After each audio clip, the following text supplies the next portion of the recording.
ঝামেলা রয়েছে আমাদের সমাজে, তাহলে সেটাকে কিভাবে আমরা ওভারকাম করব? সেটিকে ওভারকাম করার জন্য এখনকার প্রেক্ষাপটে এটি কিন্তু খুব অসম্ভব কিছু না। যেমন উদাহরণ হিসেবে বলতে পারি যে হচ্ছে যেই শিক্ষার্থী, সে কন্যা হোক বা পুত্র হোক, যেই হোক না কেন, যে ভালো রেজাল্ট করেছে, এখনকার সমাজে কিন্তু এটা হয় না যে ভালো রেজাল্ট করে সে আর লেখাপড়া করতে পারে না।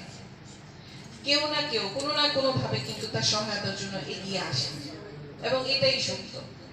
মানে আমি প্রথমেই যেটা বললাম, যদি ইচ্ছা শক্তি থাকে, যদি স্বপ্ন থাকে, আমি যদি আমার জায়গায় আমার দায়িত্বটুকু সঠিকভাবে পালন করতে পারি, তাহলে আমাকে সহায়তা করার জন্য মানে এটা এটা অভাব হবে না।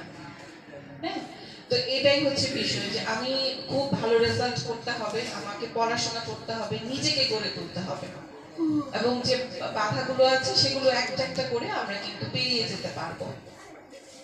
তাহলে অনেকগুলো যে বিষয়গুলো আলোচনা করলাম, যে প্রথমত আমাকে স্বপ্ন দেখতে হবে, সাহসের সাথে যে সামাজিক যে সমস্যা, অর্থনৈতিক সমস্যা, এগুলোকে মানে আমাকে পার হয়ে যেতে হবে, এবং হচ্ছে দেশের কল্যাণে কাজ করতে হবে। দেশের কল্যাণে বলতে আমরা এখন জনসংখ্যার প্রায় অর্ধেক স্বাভাবিকভাবে হচ্ছে নারী, তাই না? কন্যা শিশু সহ যারা, সকলে মিলে আমরা যদি কাজ না করি, দেশের কল্যাণ কিন্তু কোনোভাবেই সম্ভব না। আমরা জনসংখ্যার অর্ধেক